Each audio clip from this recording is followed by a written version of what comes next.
You're listening to the Mind Your Business podcast, episode number 71. Today, we're talking all about the power of your story. So, stay tuned. Hi, I'm James Wedmore, and I've built a 7-figure internet business that offers the financial freedom to do what I want, when I want. And I'm the first to say that hard work and hustle are not essential ingredients for your success. So, how do you build a thriving business from the inside out? This is the Mind Your Business podcast, featuring myself and co-host Phoebe Mroczek. All right, hello everybody, James Wedmore here. And I'm Phoebe Mroczek. And this is the Mind Your Business podcast. Welcome back. Happy New Year. You're with us. You're here. This is it. Thank you for listening. Welcome to the show. We just started using Slack. Oh. People are calling me a slacker now. Because I haven't been on Slack. But I remember that we tried to get on it in the past. Mm-hmm. And I think you rolled your eyes at it, didn't you? Well, I know so many people on it, and I'm like, I don't know. I'm always that person that's like, well, if everyone else is doing it, maybe I don't want to do it. I am so that way too. And even the funny thing is I didn't know that many people were on it. So I was like, hey, we just joined Slack. And I'll tell you in a minute why we joined. And then everyone's like, what? Where have you been, bro? And I'm like, okay, I don't want to do this anymore. I went to the launch festival at this time last year in San Francisco. And it was like, I went to the Slack conversation or speech on it. And I was like, nope. Not going to join. Everyone's like, oh, it's so awesome. I was like, no, it doesn't sound that great. But yeah, everyone's on it.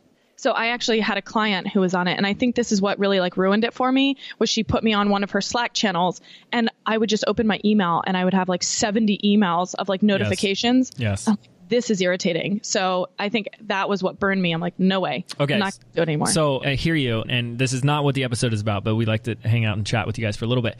So I'll tell you why we went on it in a moment, but I'm totally, I guess the red flag is everyone loves it so much. And I just feel like they love it because it's maybe I'm just being a total cynical jerk here, but because it's another way to get your little dopamine hits. Because it's oh, someone messaged me back and oh, there's a little chat and oh, there's a little activity in there. And the way I operate is I just need intense focus, and I love intense focus and concentration and silence. And I think our team does. And so people have asked me how did you survive without it? And I'm like, well, there is this concept called in real life human interaction. That's what I said. I think I said it to Laura Hudson. I was like, well, we were using an app called Human Interaction, but that's so outdated. But it is my whole team, other than, this is why I brought it up, was you and our customer support team is in the office. We don't need it. A lot of it becomes it would become irrelevant for us. It's I can just lift my head up from the desk and be like, hey, Jilly, is this the right link for that? Yep. Okay, thanks. And that's just so much easier. But here's why we decided to get on it. We're doing this really cool customer experience, customer support, and internal systems overhaul, just streamlining a lot of things. We made a really simple intention was to make our customer support reps, their lives easier. That was the goal, right? And so we came up with all these things, and Rose, our customer support manager, is the only virtual person on the team. And there are times when she just has questions. And we're like, what is the best way that she can get those answered? And I think it was her or somebody proposed Slack. And so that's all we're using it for right now. Primarily, we're kind of experimenting with other stuff, but the initial goal is customer support. She has a question about hey, someone's asking about this, or is this still available, or what bonus do they get with that? She can go to us and we can answer it. So I'm excited for that. I just think there's so many uses and I see the possibilities, but it's something that is a great thing can very quickly become a very distracting thing very fast. So anyways, that's I can't wait to hear what happens and how you guys scale that, because my experience has not been that great with it, but that was only one time. And then everyone's like, oh, and then get on this Slack channel, and I'm starting this Slack channel. I'm like, oh, I don't know. Too many things. And that's with anything. That's with anything. That's saying, oh, I love this event. It's okay, if you went to an event every weekend, you'd probably be pretty overwhelmed. So, anywho, another update, big topic worth mentioning, is that both Phoebe and I have been immersing ourselves in the personal work that is the journey of our lives, haven't we? Mm-hmm. So why don't you share a little bit about what you've been up to? So I was actually at a wine bar the other day, and that's the work. Yeah.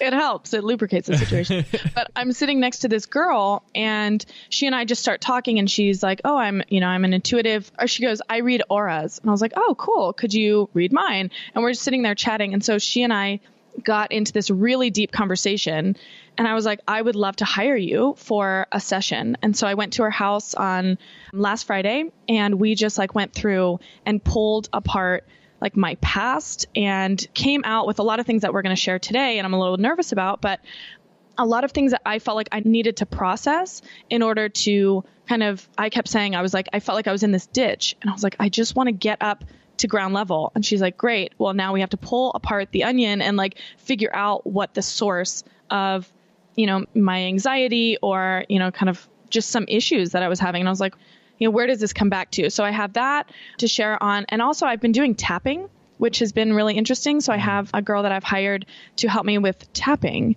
And that is something I've tried in the past. And it was really awkward to sit on Skype with someone while you're like tapping on your forehead. But now I like love it. This girl's amazing. And I don't know if it's actually helping. I feel like, if it's a placebo, but I feel like it's really helping. So I know that we're going to have someone on the show that is going to kind of talk a little bit more about that. Yeah. So I'm excited to dive into that as well. We'll have a few people that do some variation of tapping or EFT, but definitely we're in talks with Melanie Bundock, who's a EFT practitioner. She's done training for my Business by Design students. And we have training inside there with her tapping, which is really cool. So we definitely want to introduce her to you guys as well. So that's awesome. And it's funny, it's like Phoebe and I, before we get on the call, we like to, establish a little bit of our rapport and kind of get up to date with what we're doing. And I'm doing my own thing in the same way, and the same type of stuff comes up.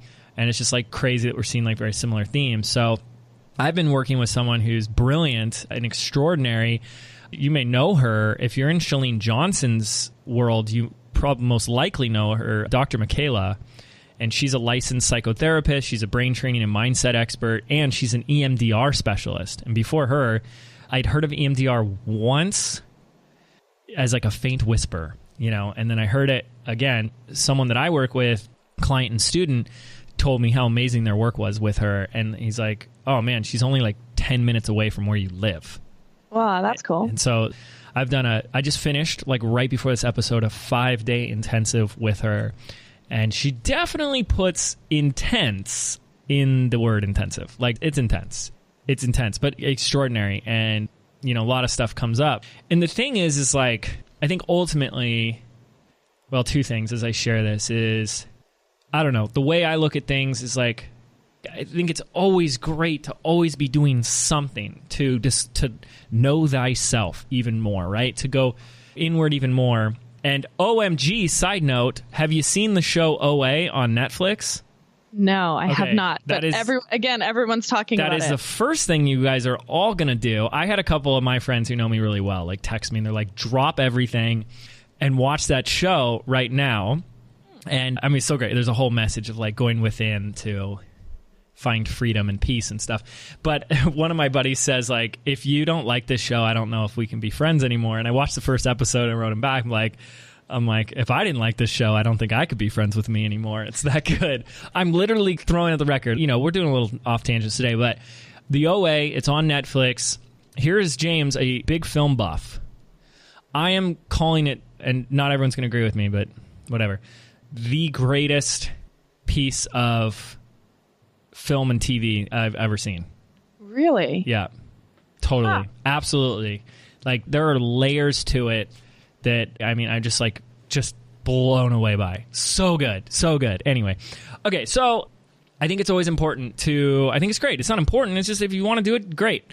Be curious more about yourself and going on your own inward journey. And so for Phoebe, it shows up one way, and for me, it's another way, but it's like, it's one and the same. And I just love that. And I think also approaching it with like this open mind, because it can be scary. And we'll kind of get into that a little bit today. Why is it scary? Because a lot of times what's being challenged are beliefs that you have about who you are and the way the world works. And we get scared that we might have to let go of some of those beliefs. And what would that mean about who you are? Or what would that mean about the world? Or what would that mean about the way you've been doing things? And that I think that was the big thing for me. It was like, oh my gosh, I thought this my whole life, and that is not true. Yeah. I was like, right, that's kind of scary. Yeah, yeah. So we're going to have Dr. Michaela on the show. And I actually spoke to her about it today. I said, okay, now that we're officially finished, I'd like to invite you to come on our show. And I think the audience would love you. And she's really excited about that. So we're definitely going to have her come on. She does a lot around these core beliefs that we've started to actually already talk about. Crazy on the show, like I am enough, I am worthy, these core fundamental beliefs about who we are, and does a lot of work around there. I don't know that much about it. What does EMDR stand for? So EMDR stands for eye movement desensitization and reprocessing. I still don't know. Listen, I'm not qualified. I'm not an EMDR specialist. I'm not qualified to explain what it is. And I tried Googling it a couple times before I did it, and I still was left with I have no idea what I'm about to do. And I hope it's okay with me just sharing my experience of it. But basically, it would be like a normal therapy session that you might have with someone who's asking you to trace back previous either trauma or negative experiences in your life. But you do that while looking at this machine that has lights going across horizontally from left to right, and you have to follow the lights, which that can be kind of challenging at first. It's almost like the old hypnosis of following the swinging watch, but you're following these lights. And I think what it does, and could be totally wrong, but what I felt like it really did for me is it gets you out of your logical mind. And it kind of cuts through that ego logical mind. And you know what I'm talking about, because this is the voice in your head that's kind of having a rebuttal to whatever I'm saying right now. You're kind of like, I don't understand. I don't get it. What does he mean? Oh, is it kind of like this? That thing. It gets past that. So that voice that you're hearing as you're listening and then going, oh yeah, I do that. Yeah. It gets past that and kind of lets an answer come up. Honestly, it felt like if I'm in a really deep meditative space and having some sort of intuition, sometimes you got to go into a deeper, calmer space to let some kind of deeper answer come in. I feel like the machine kind of did that. It just kind of shut up your mind for a second. That's interesting. That sounds cool. It was very interesting. So I liked it. You guys can go do a Google search on that. Anyway, what we want to get into with today's episode, since we're finally getting into it, is talking about this concept of the power of your story. And for most of our listeners, not everybody, and that's okay, but everybody has a story. But for a lot of our listeners, they have a personal brand. I think that's really why we created this podcast, is if you're someone who wants to help others, whether you're a coach, an author, a speaker, an influencer, et cetera, then your story is clearly a huge part of this. But it's not so clearly stated, because I've gotten by for 9 years without telling much of my story. So it wasn't really clear to me. And that was actually something that came up really early on in this 5-day intensive with Dr. Michaela. Was I started with really early on this thing I kept saying, which I've said for a long time, is I've always struggled with not really having a story. And the first thing we got really clear on is the power of your story, because when you go to, whether it's speak, be on a podcast, your own podcast, send out an email, Facebook, whatever, wherever your voice is being heard, you got to understand that there is a question or a voice in your audience's head as well. And a lot of times it's asking why. They're saying, who is this person? But then they're saying, and why does this person do what they do? What led them to this? Where is all this coming from? Who are they to be talking about this? And so these are the natural questions that you've probably found yourself asking about others when maybe you're even just at a conference or you pick up a book, right? And the story becomes this powerful context that can entertain, educate, and ultimately put all these questions to rest. And we've seen it. We've seen how someone's story can have them stand out in your mind above anyone else. And when you hear a good story, you're like, I won't forget that person. Yeah. At the Archangel Summit, Dan Martell shared a piece of his story that was so emotional. He started like tearing up. The audience started, like, everyone was almost crying. And you're like, I will never forget his story. And now I see him in my eyes. I'm like, well, now I know why he's so inspiring to me, because he has this incredible story that now like puts all the pieces in place. I'm like, oh, well, that makes sense. Yeah. And it was like a completion, it like came all full circle. I'm like, well, that's amazing. Like, that's a really interesting and memorable story. Totally. So I, now knowing that, went to Dr. Michaela during our intensive, and I was like, yeah, I've always struggled with, I don't really have a story.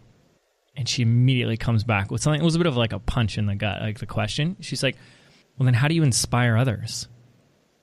And I just like, I didn't have an answer, because like I always thought I've like inspired someone, hopefully in some way.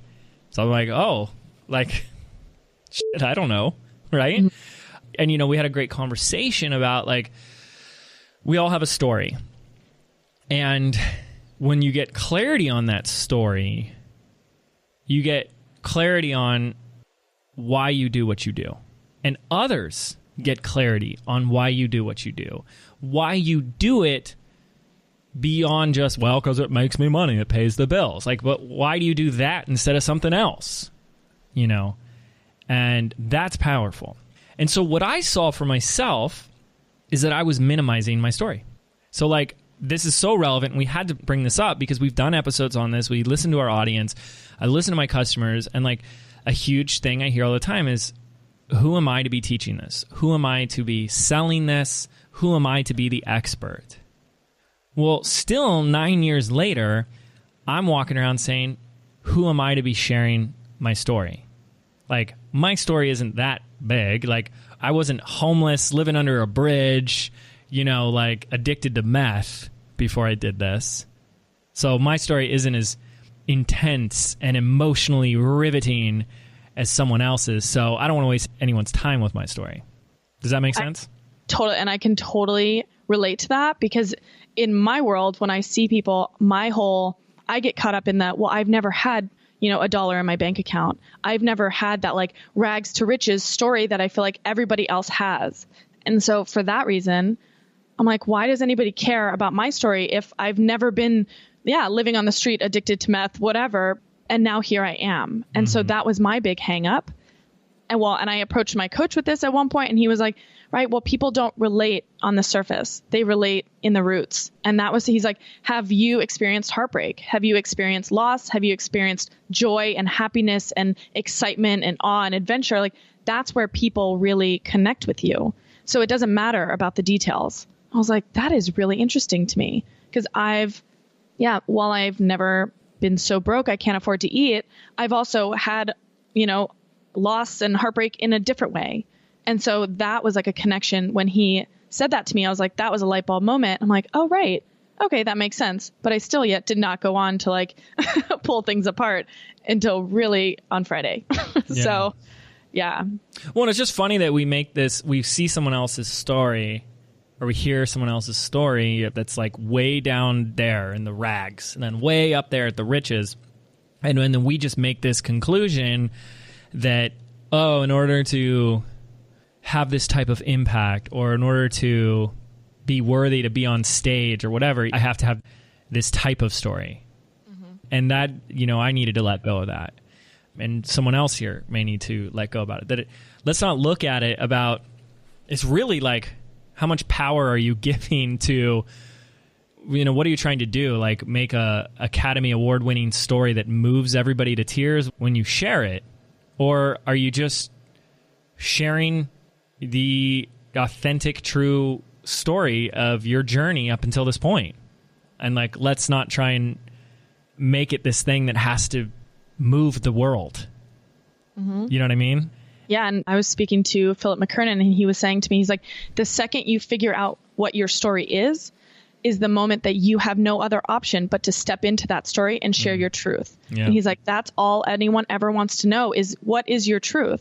And if you don't know it, how do you expect anyone else to really believe you and trust you? And, we talk about the know, like, and trust factor of selling things, especially on the internet, where you're not face to face with someone and you can kind of tell if they're lying or whatever. But if you're online, it's so much more important. Well, it's equally as important, but just to share your truth, share your story. And I'm starting to really see the impact of that because the people that I follow and really watch closely, I was thinking about this the other day, I know a lot about their lives. And I think, especially with social media and, I'm big into Instagram stories, I love watching people that I really admire or I find inspirational. I like to see their behind the scenes because I want to know. I already know about their lives. And then it's really embarrassing when you meet them in real life and you're like, oh, I already knew that. I already knew what your husband looked like. But I like to know more about those people. And so I'm like, well, obviously, if I like to know that, people probably want to know more about me before they're going to buy from me or, follow my journey. Yes. So that's where I was. That's where I was 5 days ago at the start of this intensive. Like, that's not really the work she's doing is like help you craft the story, but it is like, there is a lot of the completing of your past and stuff that's in there.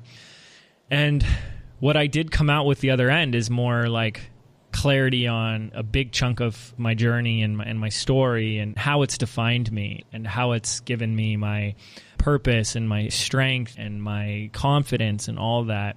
And so, like, reflecting on it today, going full circle, what I really realized is that minimizing my story is part of my story. Like, that now gets to, me having done that, gets to be a part of my story now. Mm-hmm. Because what I realized is why I was doing that. And the why becomes a big part of my story. So what I'm going to do is I'm going to share with you guys some questions that Dr. Michaela really gave me, and I want to share with you, that can really help to uncover your story or a deeper meaning with your story or bring it more to life if you haven't already, or if you've been like me and minimizing it. And then I'll kind of share like my answers. So here's just some like questions and some prompts for helping to uncover your authentic story. First of all, it's about starting to take a step back and looking at the big picture of your life, right? Like looking at all the events and begin to string it all together. Where is the meaning? That's what we're looking for. Where's the meaning here? And one of the powerful questions is, how did I, as in you, learn to survive? How did you learn to survive? And then, when did you start actually living? Where was that defining moment or moments? And what is that defining moment? And I'm still working through this a lot with me, but I mean, it's like, oh, it's so timely, and we just so wanted to share this. And so for me, as I looked at the big picture of my life, I grew up with the belief that image and reputation is everything. Because my family is in real estate in a small town, mind you. So our neighbors are our biggest customers. So think about that for a second, because I didn't realize that until this intensive. So like everywhere we went, everything we did, the moment we stepped outside, like we were on for our customers. And anything that like I was ever reprimanded as a kid was because I in some way made our family look bad. And so really early on, other people's opinions became life or death. Like, it was very clear to me that at an early age that if people didn't think well of us or me, then survival was really in threat, because they wouldn't work with my family, they wouldn't, give us money, and we wouldn't be able to live. We wouldn't have the money. So, and yes, like, I was giving other people's opinions so much power. So how did I survive? Well, it was really simple. I just became invisible. So in high school, in college I came out of my shell a little bit, but like mostly in high school, because that was the only time I went to school in my own hometown. Like when I went to school before that, I was actually like 2 towns away. We had a carpool for like 30 minutes to get there. And then, went away to college. But definitely in high school, oh my goodness, like I was invisible. And I was telling Phoebe before the show, like I had one girl who followed me to college. And people would ask her, like, what was James like in high school? And she would just say, like, oh, James was the quiet kid that no one knew. Mind you, we had a graduating class of like 105 kids or something like that. Like totally invisible for 4 years. Like no friends, nothing. To the point where I didn't even go to my own graduation. Like I just was done with it, right? And so that was the way that I learned how to survive, was to be quiet and, be the introvert, really. Not rock the boat and, be invisible.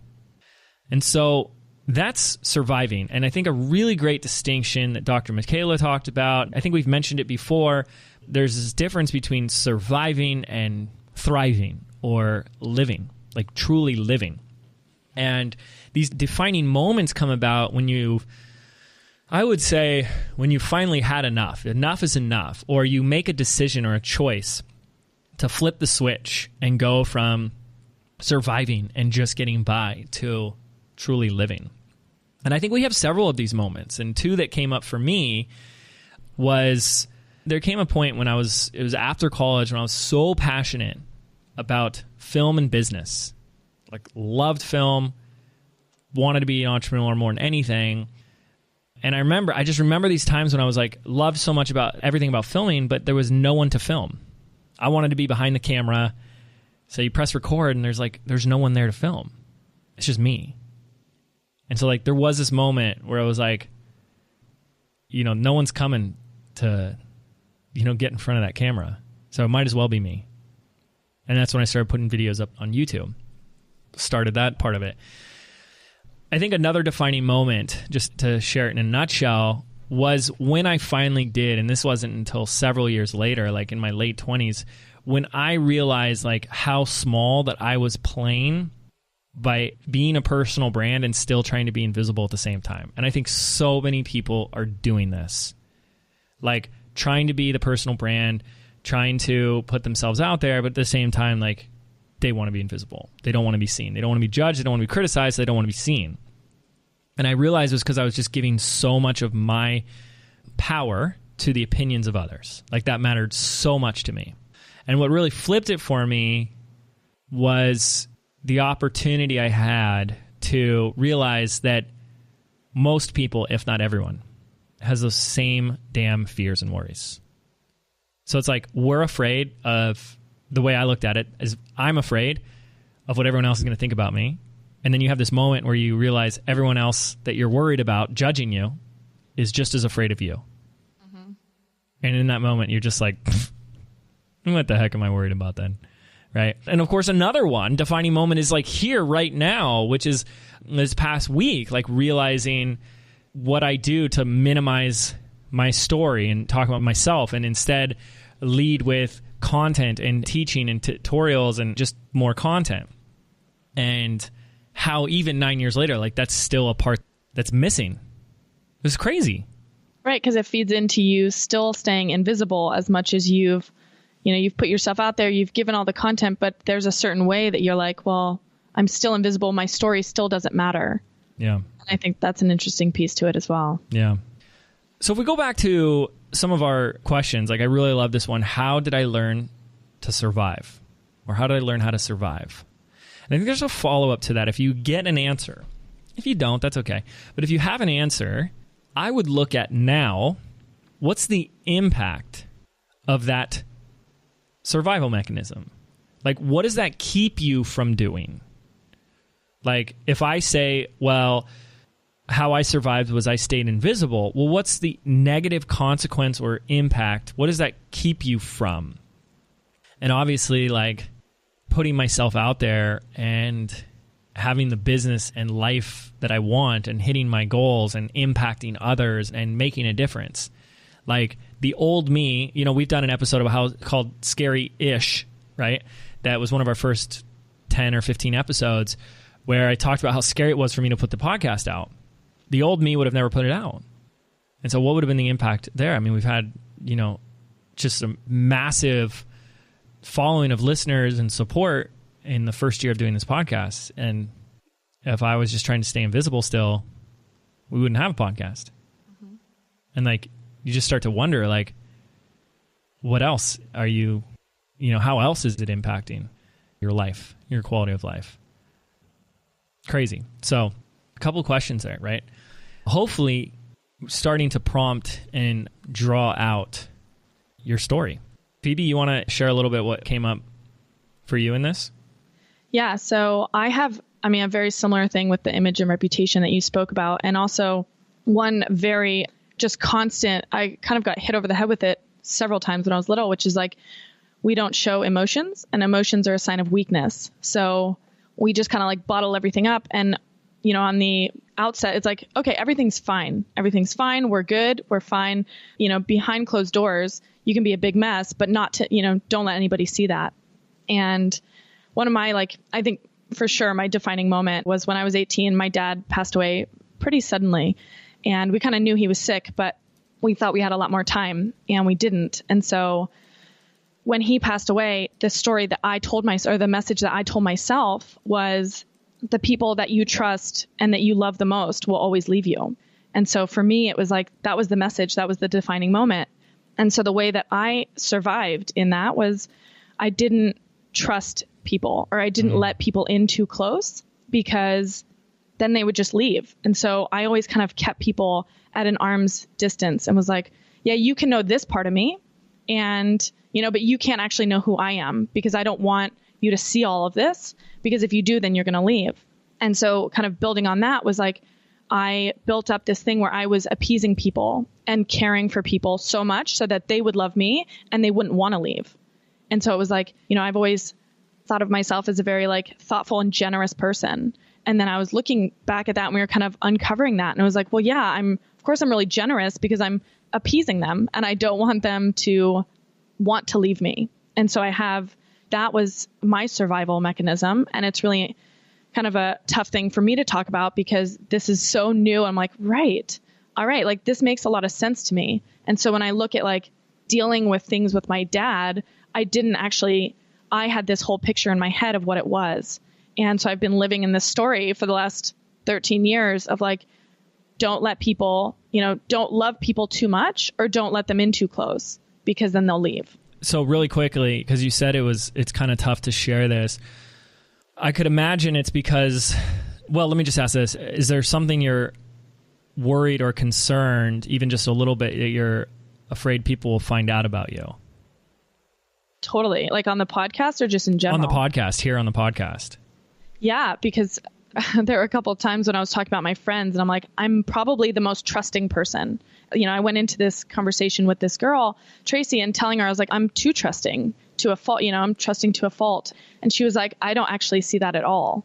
And so her big thing was well, if you're so trusting, then how come you don't actually, people won't trust you because you don't trust them. And so it was you're not letting people in, so people don't actually know you. And that was a big kind of light bulb moment. So my biggest fear now is all the people that think they know me, that I'm no, I trust you, but only to this level. Mm-hmm. I won't actually let you in to my life, because if you saw who I really was, you would know that I don't actually trust you, because I don't want you to leave. Yeah. So just to clarify, what do you feel you wouldn't want people to find out in sharing this whole story, on this episode? Listeners, what would you fear them finding out about you? That they only know me at the surface level. I think that I have a really hard time I connect with people really easily, but I connect with people when I put this foot forward. And when on the facade, I'm always fine and I'm okay. But then behind the scenes, nobody actually knows what's behind the scenes, because I don't allow people to see that side of me. Right. And why not? Because if they did, they would leave. Got it. Yeah.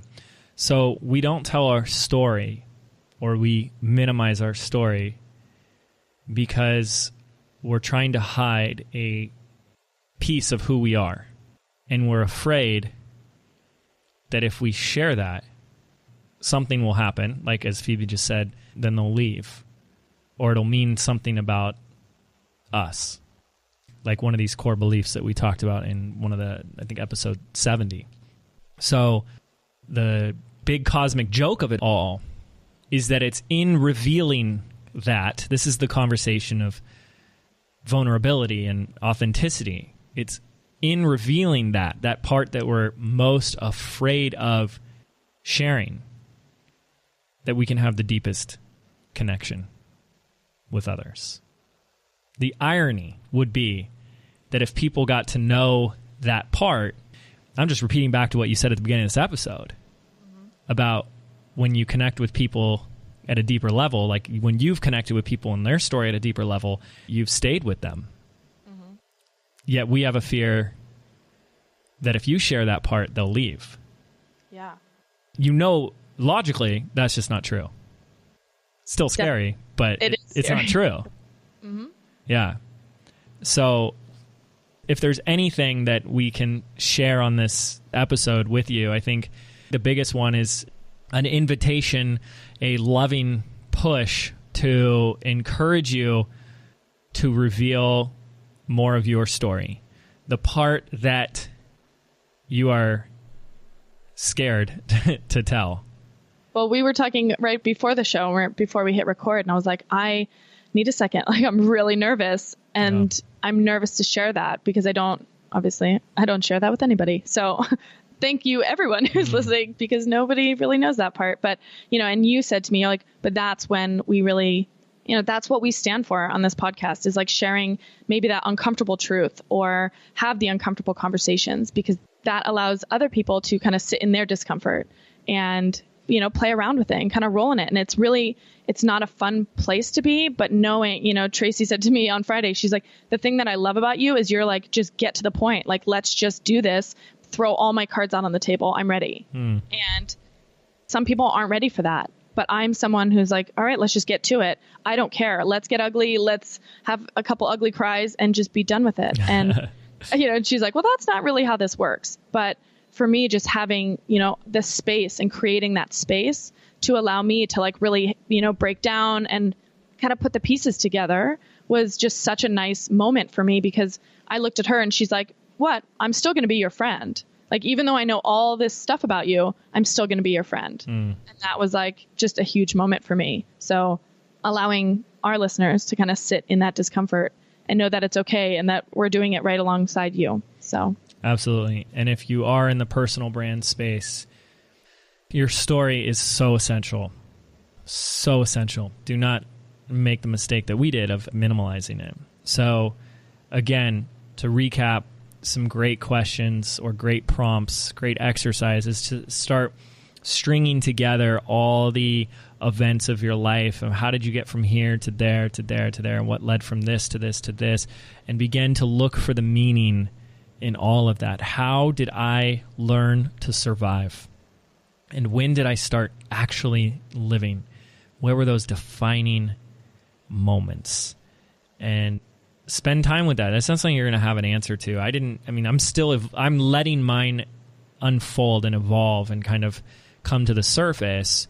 You're not going to have this in 5. You might, but don't be upset if you don't have it in 30 seconds and on to the next thing. Let this unfold and have that courage to share it to the world, because that's what's going to truly connect you at a deeper level to your audience and ultimately separate you from everyone else, because it's your story. I was going to say and being okay with the fact that your story might not sound like my story or James's story, that your story is your own and it's unique and people genuinely want to hear it, because that's where they're going to connect with you. If we look at this from a strategic point of view, it's like people really do genuinely want to get to know you and know who they're buying from. And, with me, it's like mine is way more like deep seated than I expected it to be. And just allowing that and knowing that that is actually going to help people connect with me and who I am and understand my vision and where I'm going. Yeah. So to end this whole thing, my story doesn't have poverty and homelessness and tragedy and death and just awful things that, I'm really grateful and blessed that I haven't had those. And a lot of people have. That's part of their story.